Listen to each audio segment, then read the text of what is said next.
Alright, 8th grade, welcome back to chapter 27 of To Kill a Mockingbird, and we're going to be talking once again about what goes on in this novel. We are closing in on the end of it. This is the beginning of the end. The finale starts here. Everything that happens after this relates into the final events. We are in sort of the last scene, if we were to put this in movie terminology. So Bob Ewell goes ahead and he gets himself a job, and he loses it in 3 days because of laziness. That is stunningly bad, especially considering it's one of FDR's alphabet soup agencies that he lost a job at. The WPA, more specifically, which stood for the Works Progress Administration. And so these organizations were created by the federal government during the Great Depression as a means of supplying jobs to people who otherwise would not have them and do some work for the federal government, things that needed to get done. And the WPA was largely concerned with building roads, highways, power line infrastructure. A lot of things that are actually in use today were built in the Great Depression with these great sort of socialized projects. The Hoover Dam. A lot of actually the hydroelectric dams in the country were built in the 1920s and 30s as part of the efforts of the alphabet soup agencies and the Works Progress Administration. Now, Scout remarks that he's the only one who ever gets fired from this job for laziness, tells us a lot about his character.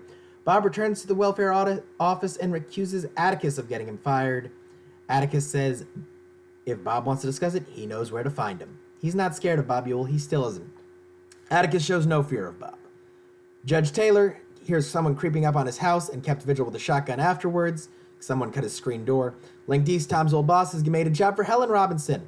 Link Deese is one of the nicest characters in this book, in that he does not do anything wrong. He's willing to stand up for his employees and the wife of his employee. He doesn't need to make a job for Helen Robinson. No one would blame him if he didn't. He doesn't actually even have a job for her. He creates a new job specifically so she has a way of supporting herself and her children. That said, as she goes to work, the Ewells throw chunks of garbage at her, so she takes the long way to work. Mr. Link Deese will not have this, as he figures she's coming from the wrong direction.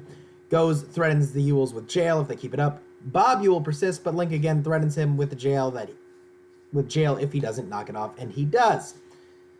Mr. Link Deese, hero we deserve. All of this is enough to make Aunt Alexandra a little jittery. Atticus continues to not be worried about it. He explains that Bob thought he would be a hero from the case. Everyone thinks, wow, this guy, he was willing to stand up for his daughter, willing to not take revenge. What a big man.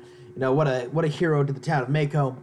Instead, everyone's like, okay, we're going to convict this black man for you, Bob, but that's it. Go back to your dump. Literally, he lives in a garbage heap.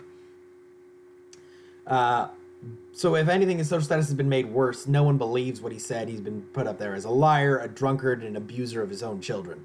Life returns to the routine. Aunt Alexandra becomes a part of regular Macomb society. Everyone loves her.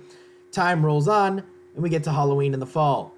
And because the kids played a prank where they moved two deaf sisters' furniture into their cellar, which I think was kind of hilarious, that's probably a bad thing to admit.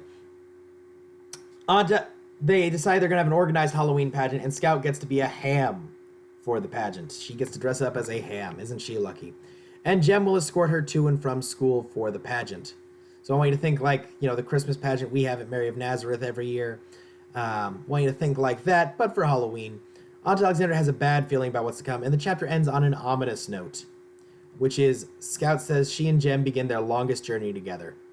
So I can say that we are, in fact, in the end game now. We are coming to the end of the novel.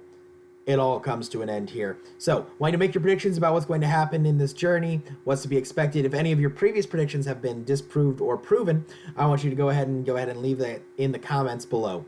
Thanks, 8th grade, and I will be talking to you tomorrow about the next chapter.